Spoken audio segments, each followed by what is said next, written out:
right. Yes, welcome. This is A RAP CRITIC. I'm your host, your boy Malik 16, founder of Plates and Crates. And no, I didn't go to John Jay to study law, but I did go to John Jay. And I'm joined today by two very special guests because we're going through a classic, a New York classic, a hip hop classic. I wanted to cover this when I was covering 1996 all last year because this album turned 25 last year. But no time like the present.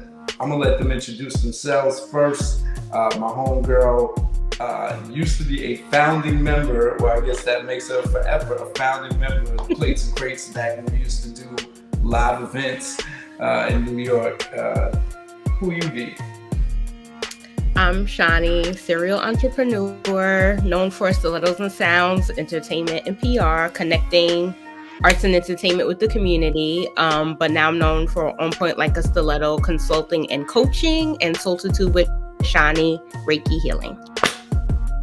There you go. And that's just a few of the things that she does. She's being modest right now. Renaissance woman definition of it. And cool, our very, very esteemed, very special guest. I am honored to have this man here. I'm gonna let him introduce himself. And y'all might know him by many names, many hats, but you repping today. I'm happy to be here. My name is Cooler Ruler. They used to call me Big Dex when Legal Drug Money was out, Lost Boyz album was out. And I'm mainly like one of the first producers that ever put something on that album, period. Pretty much. Yeah. I did most of the work on it. That's it. Cool. And if you haven't picked up on it, the album... He also has Cooler Beats Radio. You better talk about your show and stuff. Oh, I mean, I couldn't talk my talk now. I could talk my talk, but I just was, trying to stick to topic. You know what I'm saying? But yeah, you are like, the topic. Oh, really? No, but like my bro said, I wear a lot of hats. I don't know, just like, I guess one of those, them Pete Rocks, them Kanye's. I rap and make beats, and I've been doing this for a really long time, since like coming out of high school. I I met Jam Master Jay, and we did the Shifty remix, and then my second big project was this whole Lost Boyz album. Where I did a lot of work on that. And since then, I've been signed to Universal with a group named Quasar. Flex used to play our promos on the radio a lot. Red Alert, shouts to DJ Enough, who I went to Paris with one time.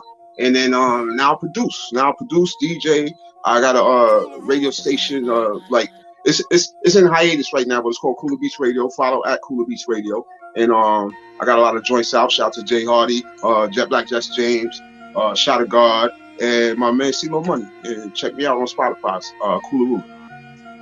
Right. There you go. And y'all know how we do it. The links to all of those will be down below in the description. Y'all can check out Shani's business site. Y'all can check out Cooler's multiple endeavors and sites. And of course, y'all need to check out, since we talk about the Ruler, go check out the rapruler.com. If you want to vote on these albums, put your rankings in there. Again, the app is coming soon, but for now, y'all can leave them in the comments below, or y'all can check out the rapruler.com where you go and use the I Used to Love a voting system. If you haven't picked up on it, we are talking about the classic album, Legal Drug Money by the Lost Boyz. And Shani happens to be extended Lost Boyz fan. And she's been in the business as a PR agent for years. That's why she's here. And I'm lucky to have two. Are we talking Queens? Is this both Queens in the building right here? Yes. Queens. Yes. Queens representatives. So we're gonna get to the real. And this is category 1, where we go over the album, the product itself. Before I do that, just a little background. This album was released in the summer of 1996. We all know that summer 96 was a jam-packed time in life. Multiple heavy-hitting albums came out, and Lost Boyz fit right in there. This album went on the chart and do big things. We'll talk about that in a second.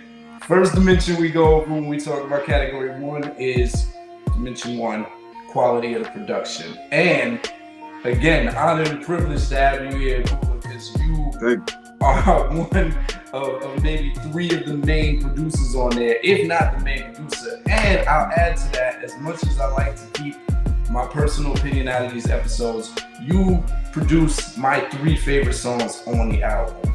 Really? Title track, Legal Drug Money. I can play that anytime. Keep It Real, my joint, my anthem. And then straight from the ghetto. So Wow. among a bunch, but I was like, oh man, like what an honor. So let's talk about that. On this album, what are some of the instruments used and some of the equipment that was used? A lot of records. A lot of records. MPC 60, Akai S950, and occasionally some Moog keyboards and stuff like that. That was in the studio with D&D Recording Studios in Manhattan. Shouts to Joe Quindy, my favorite engineer for that album.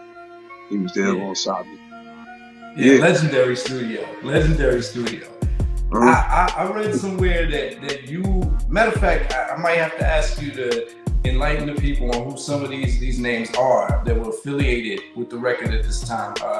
Charles Soup, manager, group Tim manager, Butt Naked Tim Dog, and Mr. Sex. Who are these people? Because I heard y'all were responsible. And Pete Rock did the urn. Go ahead. And Pete Rock did the urn. Right. It's an interesting story. I'll just answer your question directly. Charles Soup was the group's manager. He actually went to school, York College, with Mr. Cheeks, and they were like buddies. And then when this thing happened, Cheeks knew he was like a real organized kind of dude. And he said, yo, why don't you handle this for us? And then, he kind of helped take it to the next level. And he met, things happened here and there, but he eventually met Butt Naked Tim Dog, which was an A&R for Uptown Records and Universal. No, he wasn't an A&R for Universal. He was A&R for Uptown Records, and he helped direct the album for like a long time up until Uptown tanked. And they took the whole project over to Universal, where Lost Boyz was the first artist on Universal Records when they opened up. And, Butt Naked Tim Dog was still involved. Who else you said? Mr. Sex was a producer that Butt Naked Tim Dog had introduced to the project. And rest in peace to him. He's no longer here. Yeah. And that's what happened. It's interesting. You said this is the quality of production dimension. All right. And you picked three. You said Straight from the Ghetto and Legal Drug Money and what else? Keep It Real. Keep It Real. It's so interesting that this is that segment and you brought up those three because the reason Mr. Sex was even introduced to the album, Pete Rock, like Shani said, and Easy Mo B, how you can leave Easy Mo B out. He had two bangers on the album, Lifestyles and Jeeps, right? And the reason they were even introduced, because mind you, I was 19 at the time, and my production was dirty. I just came from messing with Jam Master Jay, who Onyx was his brain baby, right? And they had like a lot of dirty production. And when I did that remix for Shifty with him, he taught me some things, like as far as like using records as inflections to back vocals. When somebody say something crazy, you find like a horn blast and put it behind the vocal, right? So I took that with me at 19, 20, right? I took that with me to the Lost Boyz venture. And I started like drowning the album with like samples and random sounds and stuff like that. And that same Tim Dog used to call me like a zone producer. Because like I used to, just add a whole bunch of, like I heard sounds and just added I cluttered the records, I guess. You know what I'm saying? And at a young age, he didn't really know how to explain to me, don't do that. You need some singles, you know what I'm saying? So I wish he would have told me, yo, just clean this record like Renee. Renee I originally produced, right? And I wrote the hook for her. Everybody knows I always say that I wrote the hook for Renee. But yeah, I originally produced that record. But one day I came into the studio and found that Mr. Sex had produced another version of it, that bling, that version that everybody knows and love. You know what I'm saying? I was mad at that beat for a while long. It's fire. But it replaced my beat. You know what I'm saying? So I didn't dig it for a while. But that's just my take on it. I want to, inform you of that. I'm so glad you said you used the word dusty, because I was trying to find a way to respectfully point out at the quality of some of those tracks that wound up being kind of album tracks, right? Those are right. You're responsible for a lot of the darker feel of the album, which honestly was the glue that held it together, because we know this album is full of big samples, not just like any samples, like full rips, right? You take a song like Music Makes Me High. It's Music just Makes straight Me High. Vaughn Mason, bounce, rock, skate, roll, just stripped down, right? And Get Up. Get Up. Get Up. Yeah. It's straight Stephanie Mills, what you gonna do, right? There's not a lot of sneaky sampling. It's like obvious sampling. And your tracks, even though you sample too, there is this like grit to them. Like I've heard that Barry White sample a bunch of times for the one you used to Keep It Real. What? Come on, baby. But it's something about it that made it like it had edge to it.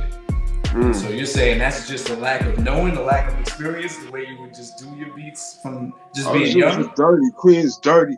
And I got shouts to Big L, not the rapper Big L, but like a hustler from Harlem who one time they used to manage Cheeks, and he kind of brought that he literally brought the wax to me and said, yo, do something with this.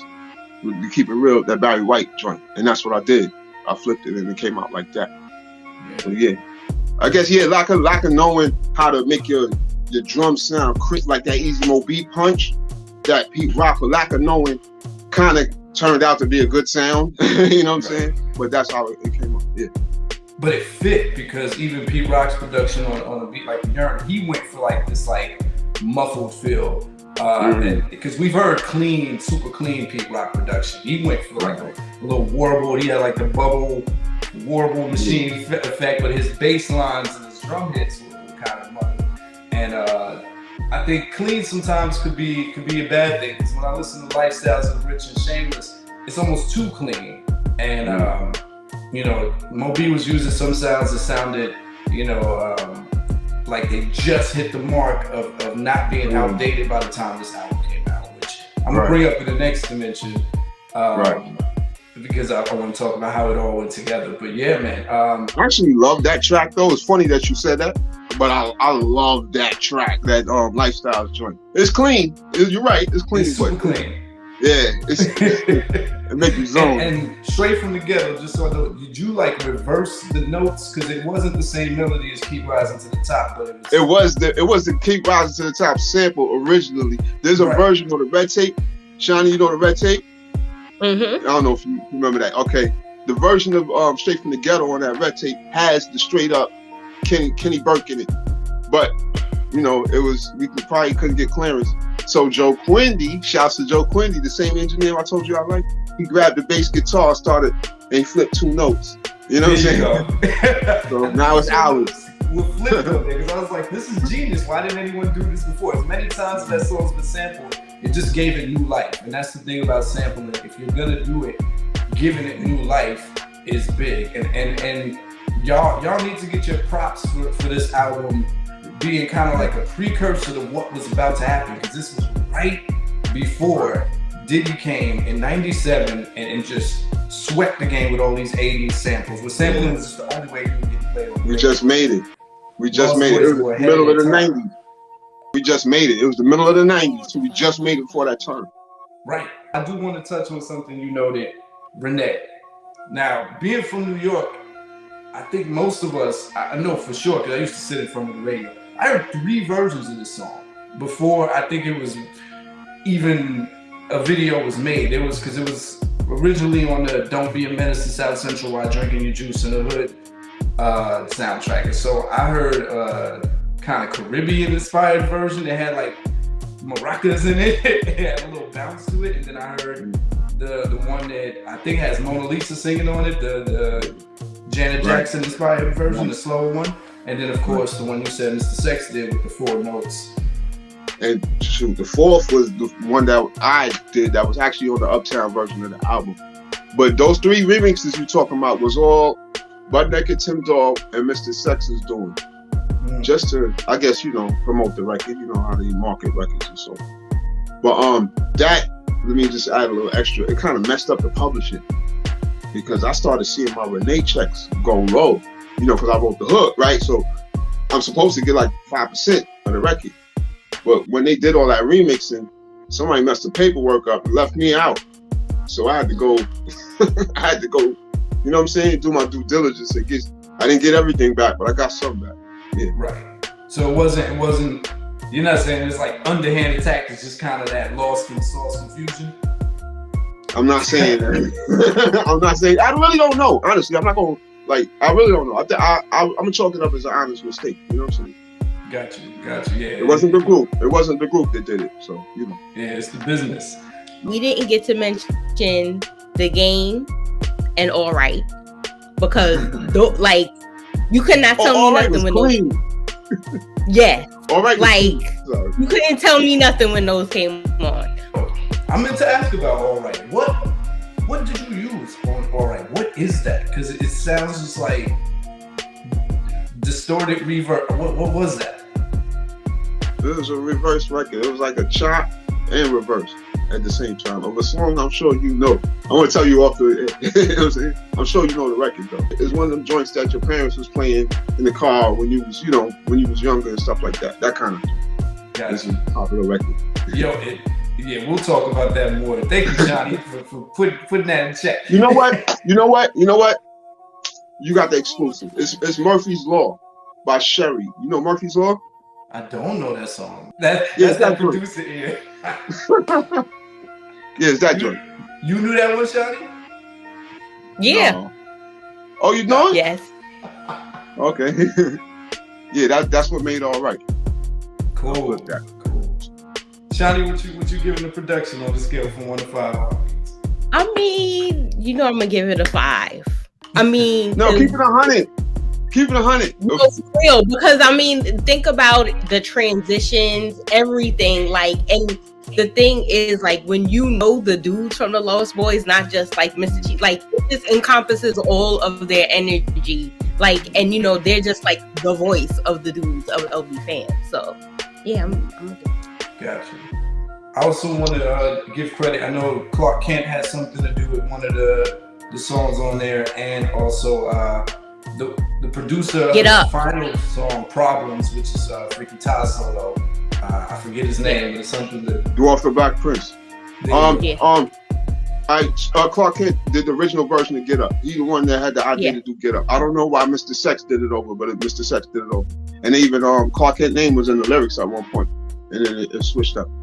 Dwarf the Black Prince is a dude. Actually, I know he was a barber that worked in the barber shop at the corner of Freaky Tyler's block. And he was when I was in the group Quasar, he was a good friend of one of my partners, right? And he used to come to me to get like tips on how to work the MPC, making beats and so on. And he used to make beats after I didn't see him for a while. He used to be in the barber shop playing his beats, and Talik went in there one time. I heard one of them joints and started going. Started trying to, came up with something to it, and that was 3,000 Problems. That's how he, out of the blue, just ended up with that song on the album. Wow. All right. What would you give the quality of production overall? That's everybody's plus yours on a scale from 1 to 5 for this album. All right, real quick. Albums that I give 10s to are joints like The Chronic, like Dr. Dre's catalog, like people who really go in with production. And I wouldn't really say this was that type of album, but it has some dope joints on it. So I would give it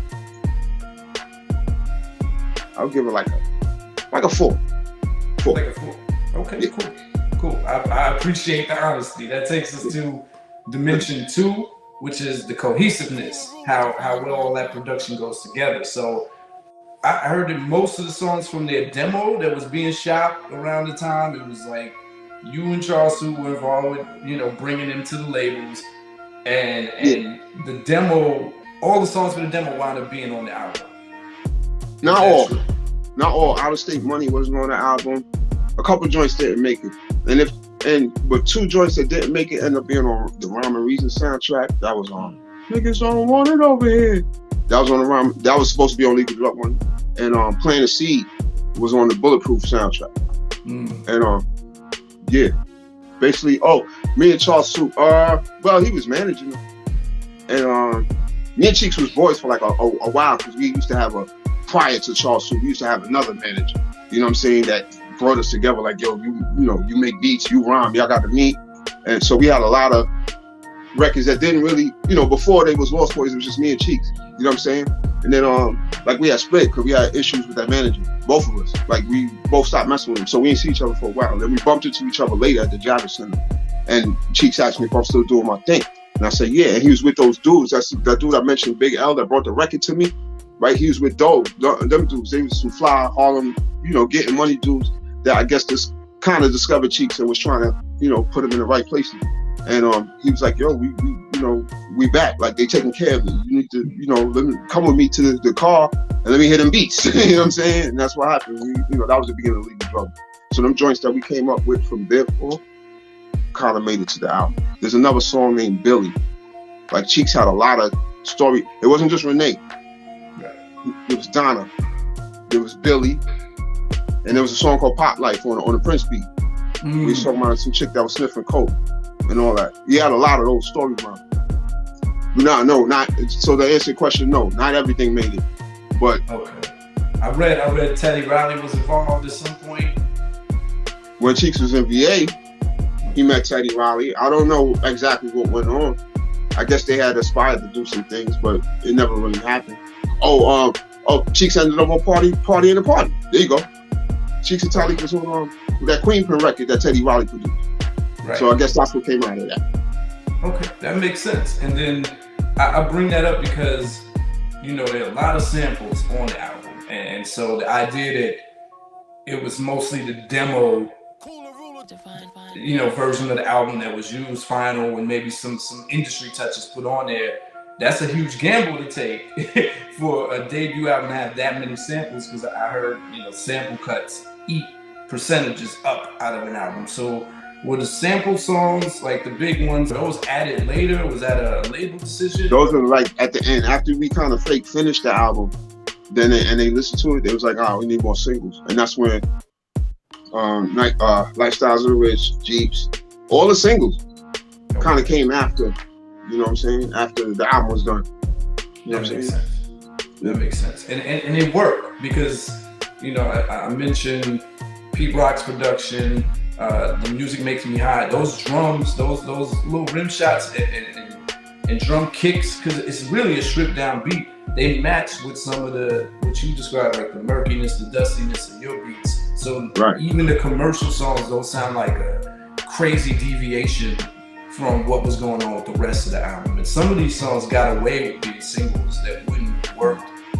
And I think in any other era, because Renee sounds like an album track. That beat is a dark beat. It wasn't supposed to be played on the radio 17 times a day. Was this album recorded between 94 and 96?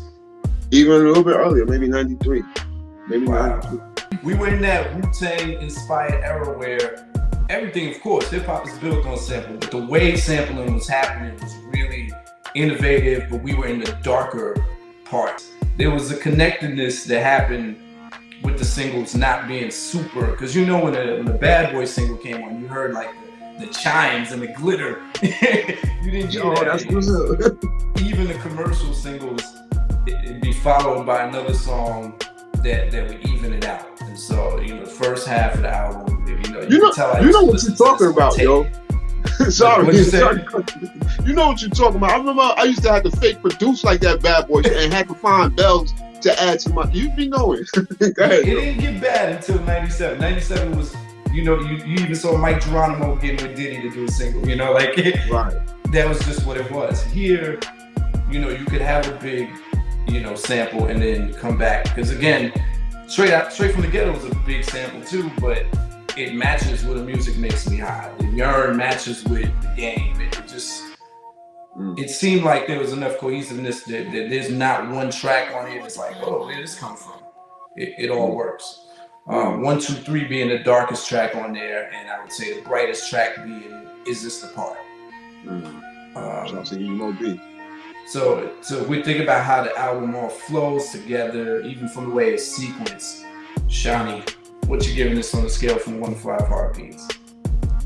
A 4. A 4, okay. All right, Cooler.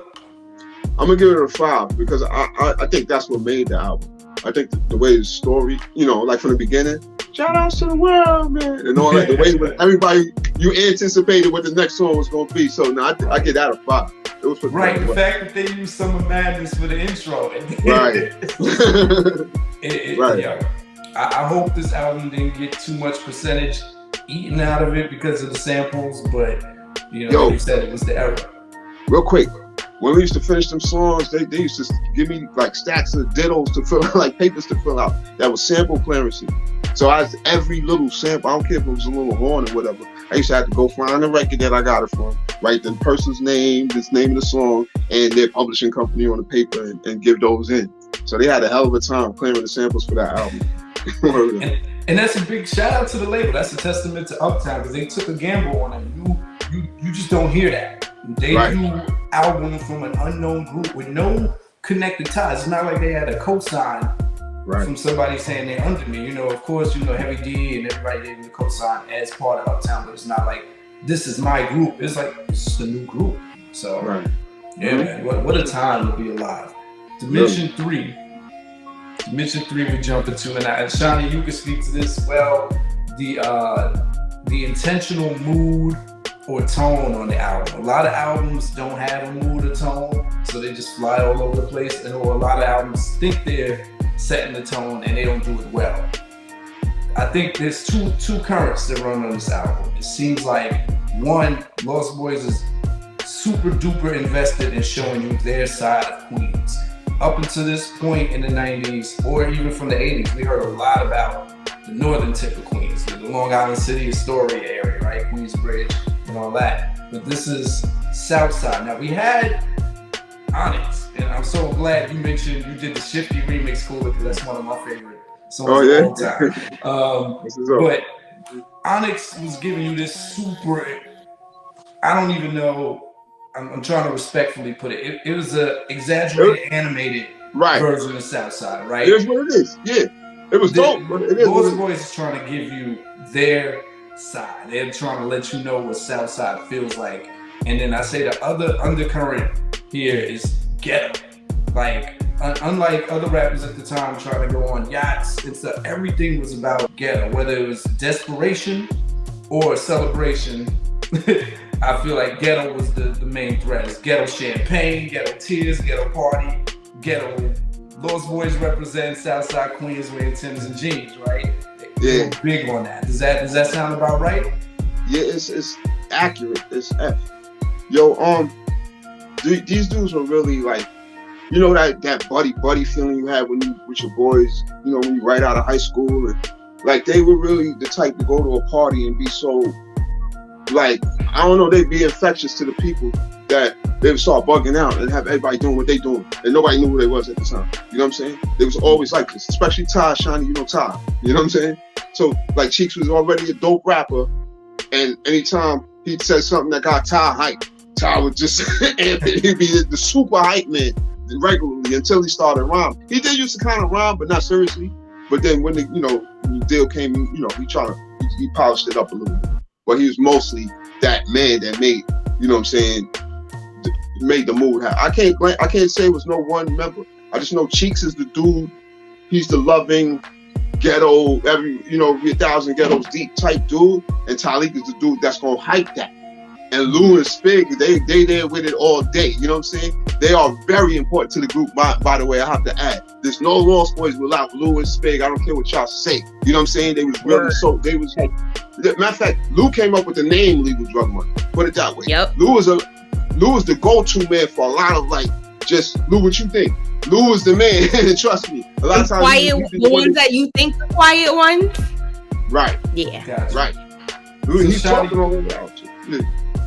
I'm from Harlem, right? And I felt like I understood Queens when I listened to this album. Because I mean, up to then we had the nice part. I mean, they won't admit it. I don't think most of them would admit it. But Hollis was represented strong in the 80s. You had Run DMC, you had LL. And it went to Queensbridge from there. So was this an accurate depiction, Shani, of Southside Jamaica? I mean, it's not known as Cop Killer Queens and South Suicide for no reason. Those are not accurate depictions.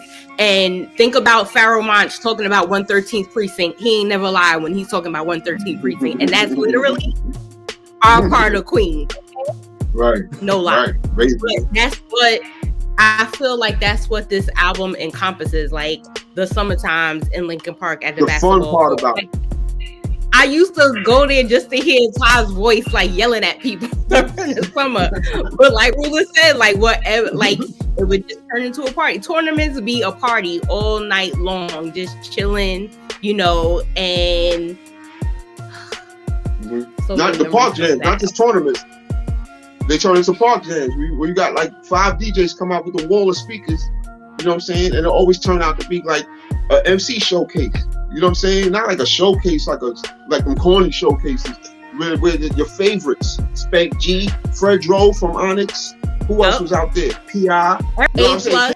Okay, A+, yeah. But I'm talking about at the park, in the parks. There were a lot of OG rappers out there. Cheeks was one of those. That's how I first heard of Cheeks. Before I even met him, and this was like so long before Lost Boyz happened. I heard about Cheeks off Grandmaster Vic tapes or DeWitt tapes or whatever. And the way he used to flow on that joint, I was surprised to meet him. So I was already like a fan of him before. You know what I'm saying? So yeah.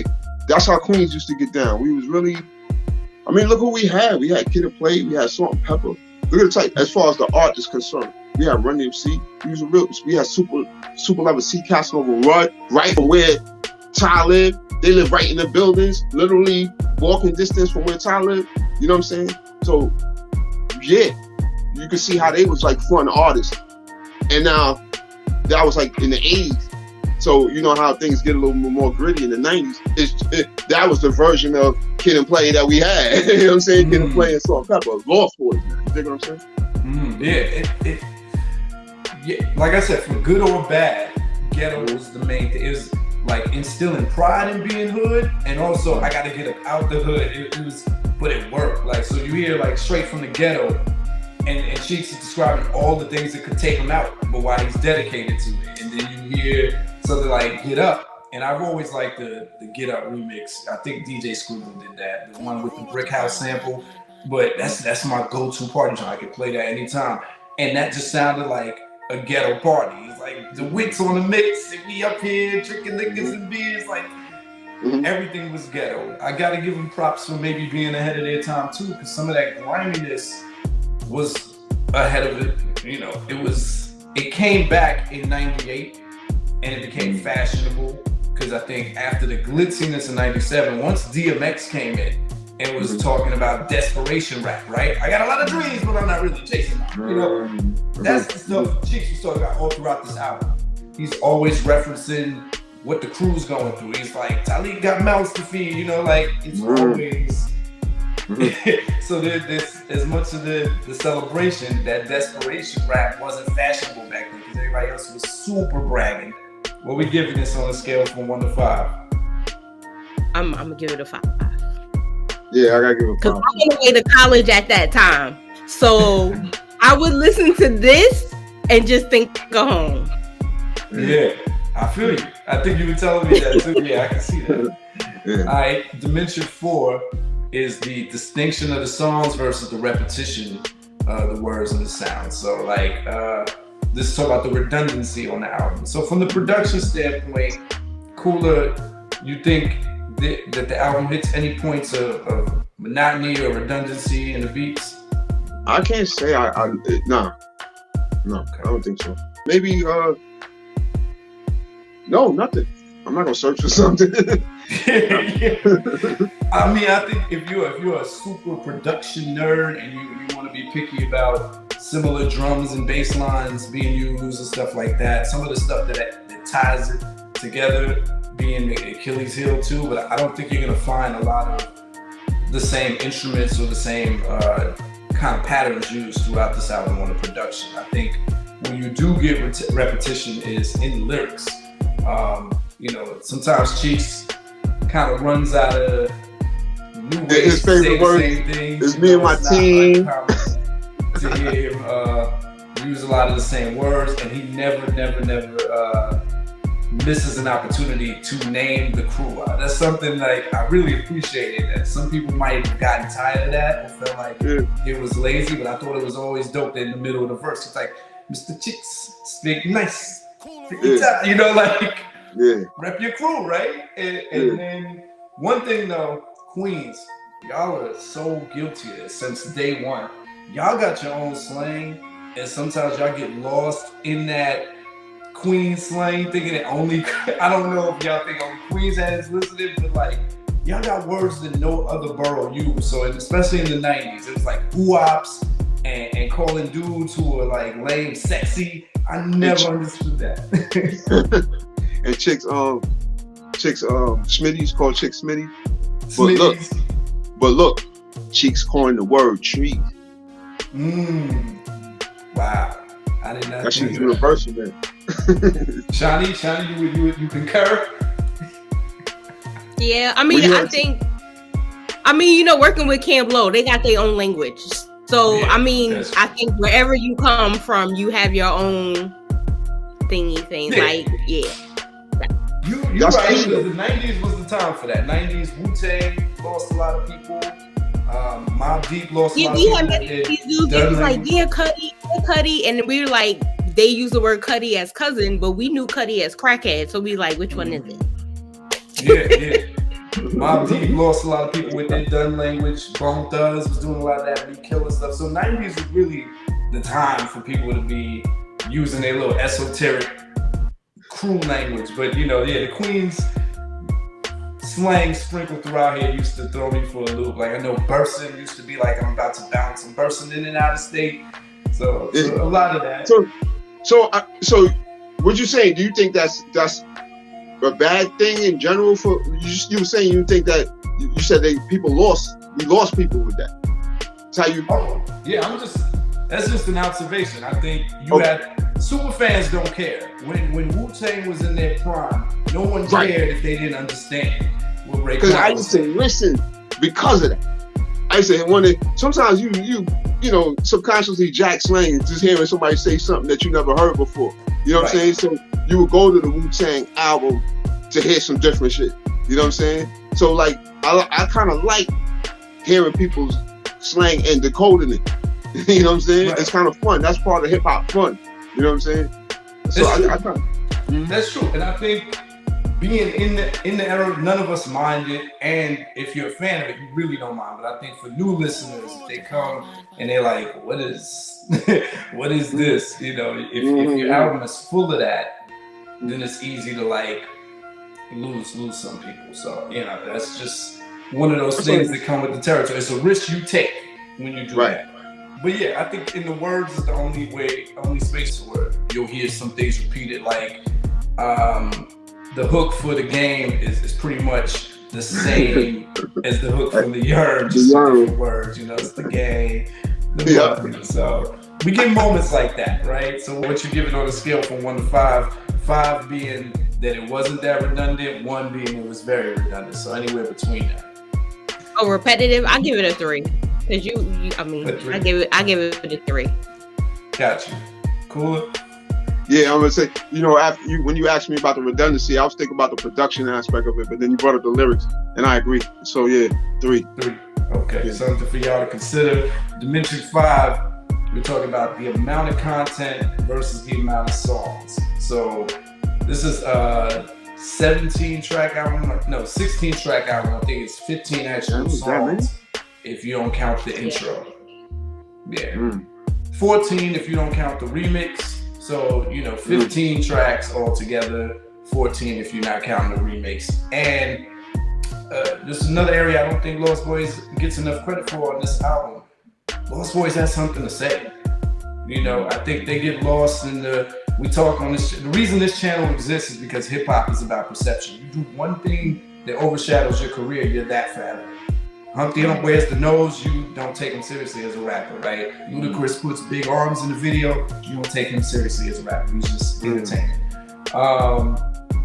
With Lost Boyz, I think because they built up such a rep as like the party rappers, especially people who never heard this album as an album, they forget that there's songs like Channel Zero on here or 1, 2, 3. Or The Game and things like that, even from the beginning. And so we were talking about Renee being a dark song. They got away with murder, literally. Like this was on New York radio for that entire year of 96. And this is not supposed to fly. In Diddy's radio world, that song was not supposed to be a hit. And in the final year of Wu-Tang being a mega group, it wasn't supposed to fly like that, but it was. It was a monster single. And the Yearn was about HIV and AIDS awareness. People goes over some people's head, but let's be honest. Listen to the lyrics. You brought it up. It's an HIV awareness song. It was on the America is Dying Slowly soundtrack, and so they broke a lot of rules. But like at least half of their singles were message music, cautionary tales, and then compared to harmonies. Because we see a lot of albums that have like 24 tracks, and it's the same thing every song. Especially now, the new rappers, they really. I'm smoking my ops for 12 songs. Yep. What do y'all think about the balance here? It was great. I mean, I think it's dope. It got a little bit of everything. It got party songs. It got where I'm from the ghetto. It has awareness, consciousness. It has skating songs. Yeah. Like, skate, you know what I mean? Like, it has a little bit of everything. Music makes me high, like legal drug money. And the concept makes sense to some people. But yeah. Yeah. Then you had Channel Zero. Yes. Then you had what you said, the remix for Lifestyles. There's incredible content on all that. I love the fact that Cheeks snuck a lot of stories in the song. Dane was a story. He made some, head boppers off of stories. Renee, that's what he did so well. And yeah, that's a big plus to me. Yeah. All right, so something to consider on the scale from 1 to 5 heartbeats. What y'all giving this for amount of content? Shani, 5. 5. Cool, 5. Yeah. 5. Cool. Dimension 6 features. This album, one of the big criticisms of Lost Boyz or questions people ask, why didn't the whole group rap? Like, and maybe y'all can speak to why Talik wasn't on more songs, because it felt like he wanted to rap more, like on the end of Legal Drug Money, on the end of All Right, he starts freestyling. Were those freestyles going on? A lot of it was, yeah. A lot of it was. All Right was all freestyle. And I wear this on my sleeve. I'm the only feature on that album. I was just about to get into that. You took it from me. the artist formerly known as Big Dex is the only feature on the entire album. And I hate that one. Hey, you killed it. You think, bro? I hate that rhyme. Like I rhyme so much better than that. And I got stuck with that forever and ever. It's dead. Yeah. I understand. As a rapper, like you never. It's hard to look back on your stuff and I like some all the time. Right. I guess. I mean, like in some stuff that I do, but that one rhyme, I just wish I could have did it over. And the whole process went so fast. Before I knew it, the album was out. I was like, damn.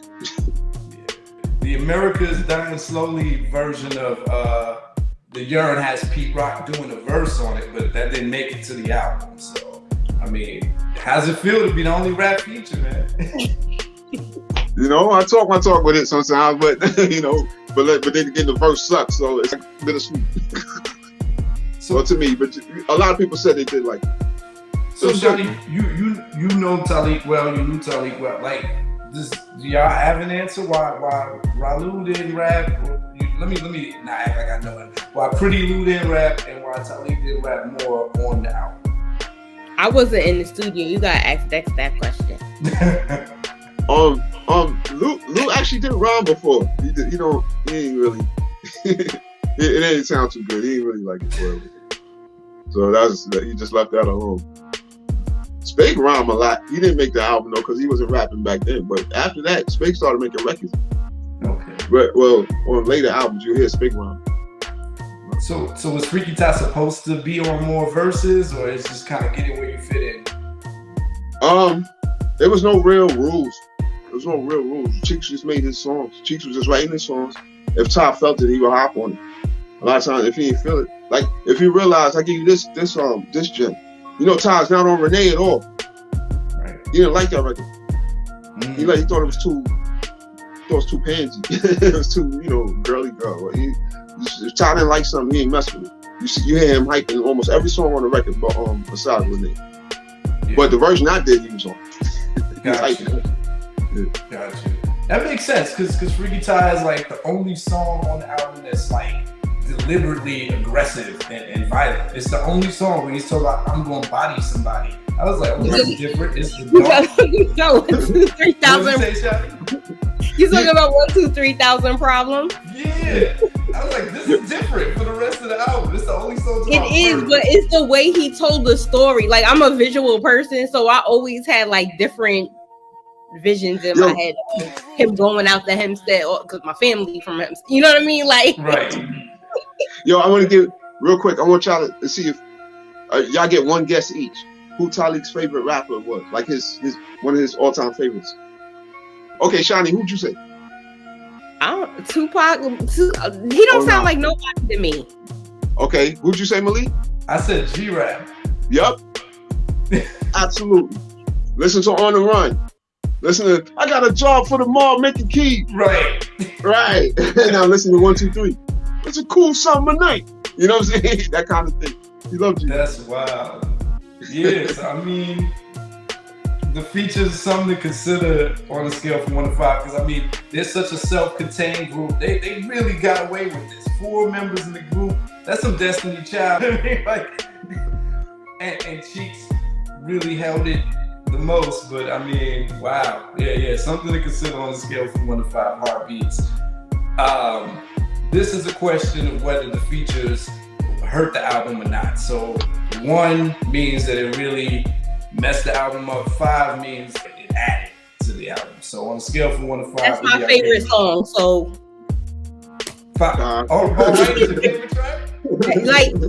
Like I used to be sitting in the back of the car, like my close friend. Like I used to be sitting in the back of the car. They knew when All Right came on to pull the car over because I was getting out to dance. That's it. Wow. It's funny that you brought that car thing up, because I was actually on Godbrook Boulevard. This is the first time like the album first came out. I'm still a no-name. I'm still new to the game. You know what I'm saying? I'm not used to this fame. I pulled up on my verse just went off. I pulled up on somebody and my verse just went off on All Right in their car. They was blasting, bumping. And I'm like looking at them like dead, and I froze. I didn't want to say nothing. I just wanted to see their reaction. I normally would say, yo, you know that's me, but it just blew me away. You know what I'm saying? Wow. I used to be sitting in the car with my snacks listening to Lost Boyz. Who does the intro on All Right? Butt naked. No, Cheeks. Back as a boy, I long to be that nigga. Yeah. That's Mr. Cheeks. And Butt naked doing his best Dolomite impression. Yeah. You know, Cheeks' uncle is Gil Scott Heron, so he's really into that. You know, that preacher. I did hear that. Poetry. That's crazy. Shout out to Impact. That's crazy. What Cooler, what you giving this on a scale of 1 to 5 for the features? For you, being one feature. 5. There was a lot of features on albums back then that you know, and they didn't really have none besides me, whatever, and it still did well. So yeah.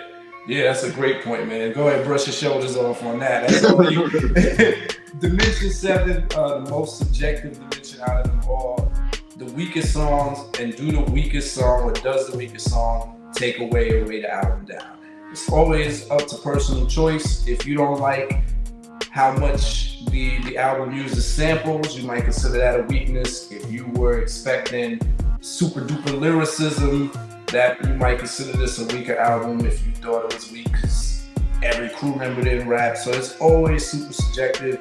Do y'all feel like there's a weak song on the album? If so, what is the weakest song in your opinion, Shani?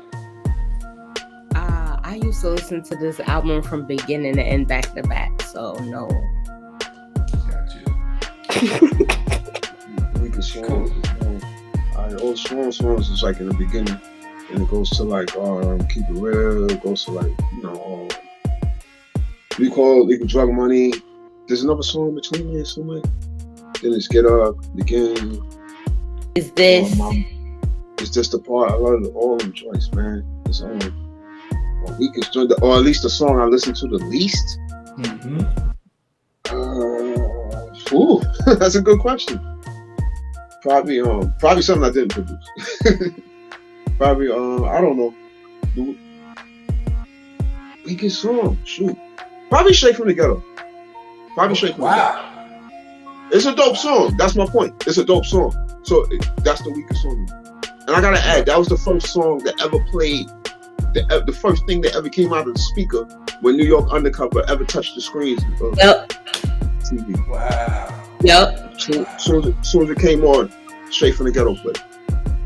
Okay, Shani, so if I rephrase it that way, does that change it for you? Is there a song that you listened to the least when you did play this album? I mean, because Straight from the Ghetto is heavy, so I would say like there'd be some times I didn't want to listen to it, but it still don't take away like the essence of it. You know what I'm saying? Gotcha. Right. All right. So, and that's why this category. I mean, that's why this dimension exists, because we get some albums where people feel like, man, if only they took off this one song or this two songs. I hear people say that about a lot of double albums. They're like, man, that album could have been one album, right? So if you feel like this is not an album that has a song that brings it down, then on a scale from 1 to 5, you would give it a 5 because it doesn't mess it up. And if it really tanks it, you would give it a 1. So what you giving the Shani scale from 1 to 5? 5. Cool. The same thing, and I'm not biting Chinese answers. It's true. I give it a 5. Gotcha. All right, Dimension 8. We almost done here. Mass Appeal, and so this touches on what I was bringing up in the repetition dimension. Cooler. Mass Appeal is where you consider things like that. Like, how does me using this slang that other people don't get, or how does that limit my reach, right? Even though we know we got fans in Holland and Tokyo who don't even know the language, who love it, it's still maybe in Nebraska they're not gonna rock with you because you're using way too much New York slang, right? So those things are what get measured on this dimension, because it's like, how much of a chance did this album have at even going big like that? And so this album, broke a lot of rules. It didn't have conventional singles, and it also had conventional singles. It had 6 singles, which was very rare back in 1996. You usually, it's the era of 3. You get 3 videos and your time is done. 3 singles. It has 6, and then half of those being message music singles. Renee, The Yearn, and Lifestyles of Rich and Shameless. Big deal. And then the other 3 are straight party songs. Music Makes Me High, Get Up, and Jeep. What am I missing here? Jeep. Like Scoops and Beavers in the Bench, right? Monster hits. And almost every producer got their shine on a single. So, except, but we're not gonna talk about that. Yo, check out Grand Scheme 1226. By the way, I'm not just. Although I gotta plug that there. Check out Grand Scheme. I'm gonna edit it. Produce that whole album. All right, go ahead, though. No, but this album did go gold, and it had videos for all 6 of the singles. How much of a chance did y'all feel this album really had to be big? Did it even have a chance of going double platinum, or was it always destined to be just like a New York album? But very good question. Didn't know how I felt. I remember not knowing how I felt. I remember I loved the music. I remember everybody in, that wasn't a Lost Boy that I would bring the tape home to, wanted a copy. I remember, everybody loved it. But I didn't, in comparison, it was like nothing I ever heard before in comparison to what was out. So I wanted to see when it touched down what was going to happen. And it surprised me. Well, not really. It didn't really surprise me, but it was like, okay, good. It did work. I was glad. Shani, what you think? I mean, I just remember when they did the Lifestyles video, and the whole Southside Jamaica was there looking for, and I was like, this. I don't know. I just had a feeling that it was going to be bigger than what anybody thought. I thought it was definitely going to have more influence than what people really thought. Oh, let's talk about the Battle of the Beats. When Lifestyles went against everything that week and won, that's when I knew, damn. It's so crazy, yeah. And for y'all that are watching outside of New York, Battle of the Beats was a huge deal. I went to about Hot 97 in its heyday. It's how a lot of records became hits, because they had to get tested and voted on. And Battle of the Beats is also like where the legendary Eat the Takeover, that was like kind of the last Battle of the Beats thing. Right. I still, Lifestyles is an anomaly to me, because some of that instrumentation, I hope I get to speak to Moby, because it almost sounded like that beat reminds me of Rumors from Club Nouveau with that. It is. That's where it's from. Oh, that makes sense. Jealousy. It's from Club Nouveau. Yeah, he jacked that from me. And so, but there were interesting decisions made on there, like the decision, and I don't know if it's the group themselves that are doing the humming underneath. That's like the second bass on that. That's Tim Dog. Nobody's in the studio. He probably did that on his own. That's Tim Dog. That's crazy, because that became a part of the beat, like the voice as an instrument. And he did it at the same time he did the Dolly Up, Mr. Lost Boyz crew, and Mr. Cheek. That's the same time he did the. That makes sense. Yeah, but some of that was outdated by '96. Using like random reggae, patois in the middle of it. That was like so '93. And then it felt good though. Beat with the horns, like the black horns and Moby. It wasn't supposed to work, but it worked. And it wasn't wrong. and so when you hear a song like, now that you said earlier that the label added some stuff later, you could tell they went from this I'm here to impress Queens mentality to this I'm here, shout out to the world, man, because music makes me high. They're shouting out everybody. They're saying West Coast, they getting high. But Jeep's Lex Beamers seemed like they didn't care about nobody but Queens. They're like, this is our New York song. We in the hood. Which one was bigger? Which one is bigger? Music or Jeeps? On that same note, which one is bigger? That's one. I feel like music makes me high had to be bigger, because I'm in Cali now, and I know they play that in other states. I feel like Jeeps is one of those New York hits, like Whoa by Black Rob. It's like you're gonna hear this at every New York party. You might not hear this as you go more south. See, I heard Jeeps on Moesha one time, and I don't know. Moesha like the New Yorkers. It's like these guys. Yeah, Fredro. Right. Wow. Queens, yo. That's but yeah, man. Yo, it's a huge deal. The album went gold. Renee went platinum. I believe so. I probably more than that. I believe so, but probably more than that. I never got like a plaque for that. I got a plaque for the album. The album went gold.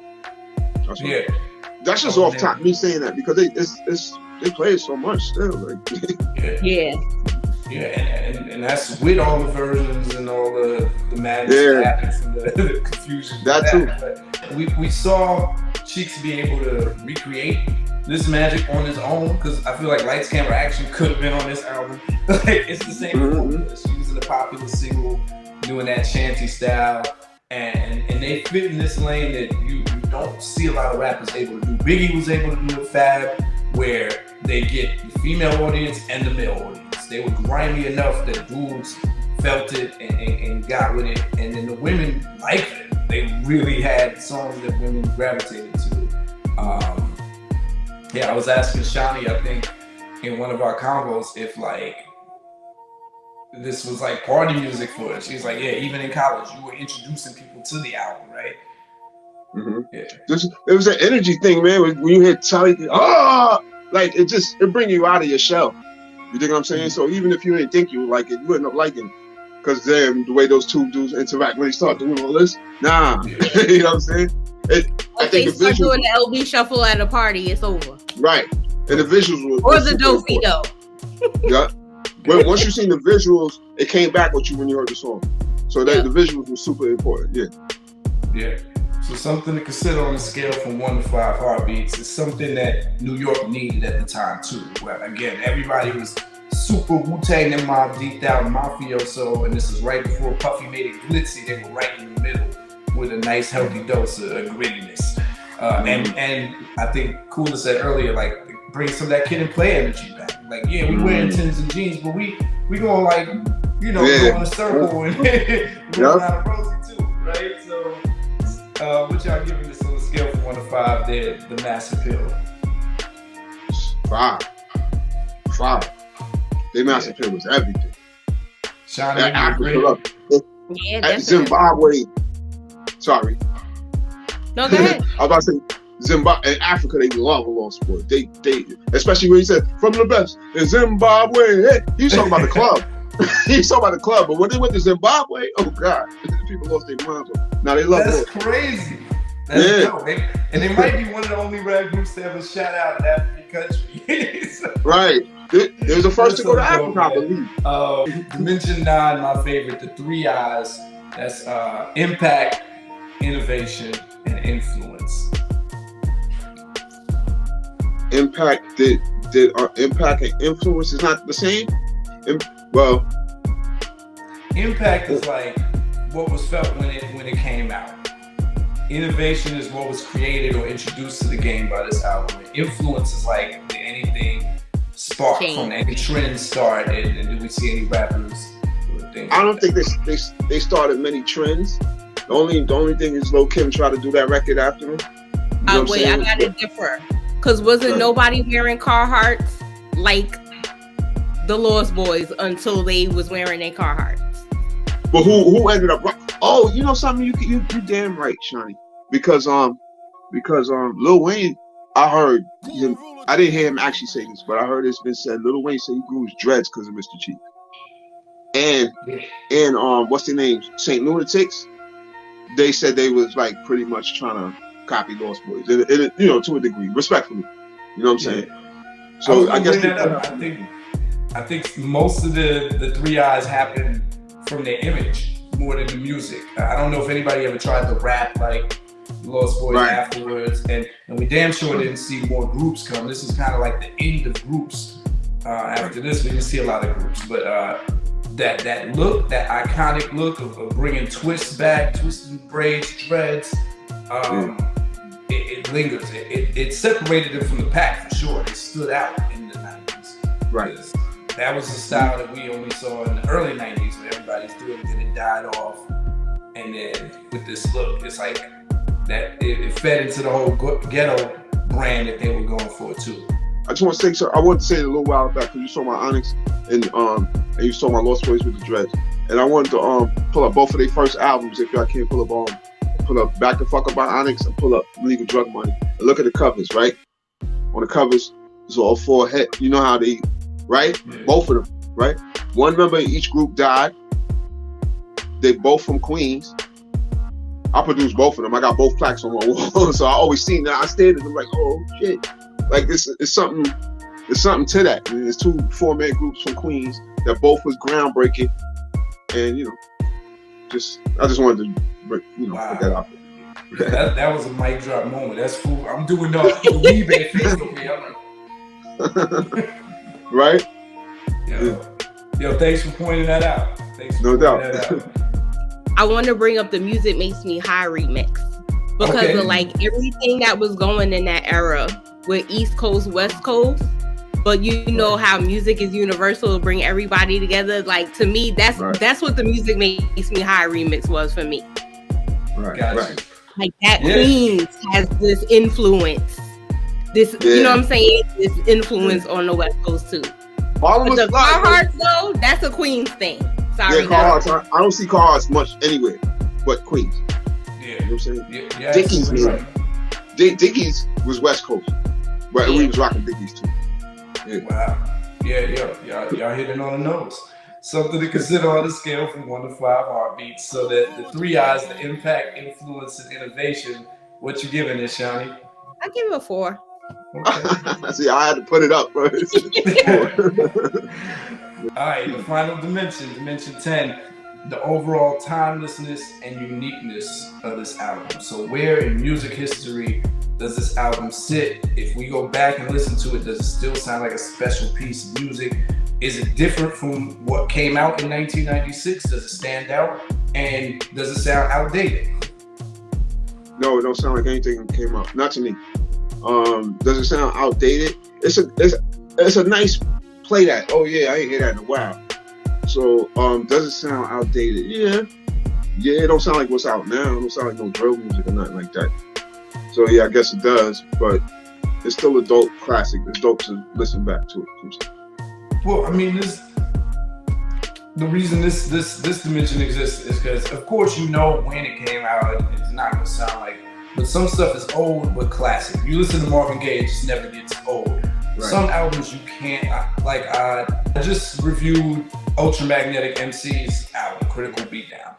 That sounds completely dated. It just, the replay value of it is lost unless you connect it to some nostalgia.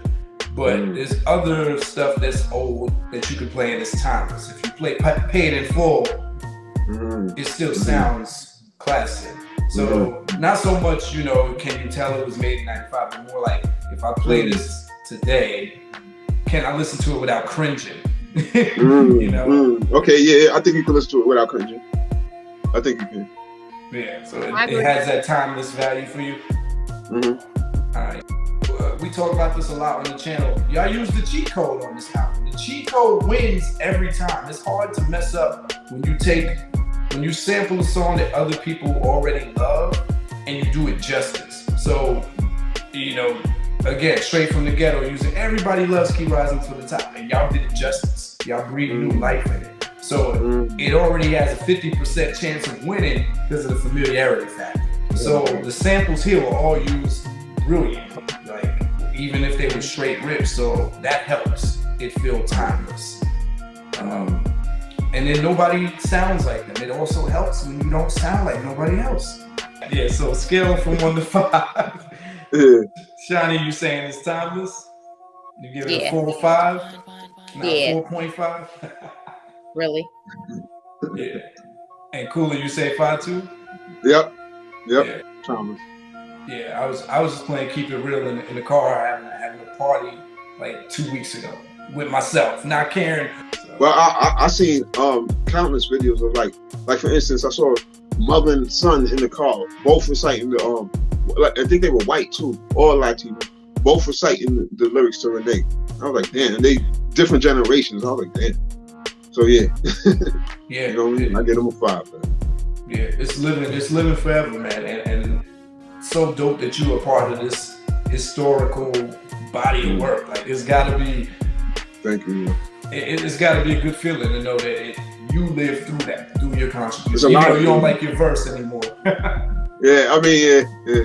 Well, I shouldn't have said that because I don't want to affect it. You know what I mean? Mess it up in y'all minds. But that was just a personal I was letting out. But yeah, it's a lot of feelings I get from it because I'm not gonna sit here and say I wasn't mad. I ain't catch that single. I was young and I wish I handled my business better. And I wish I would have, you know what I'm saying, had like the, you know, did Jeeps or lifestyles or something like that. But ultimately, yeah, hell yeah, I was proud to be part of the album. That was some different shit. You know what I'm saying? It was a nice badge of honor to walk with. You know what I'm saying? Right. That's dope. I just need to shout out J-Ball and Tito. Shout to them. Freaky Ty Both brother. brothers.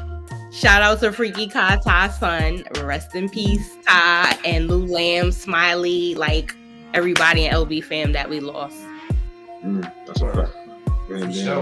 Join us for part 2, video 2, where we go over category 2, which is the rap performance on this album. Shout out to my special guests, Cooler Ruler and Shani Asha. Stiletto Diva, as I know otherwise. Join us. Y'all know what it is. Until the next time, A RAP CRITIC. They talk about it while I live it.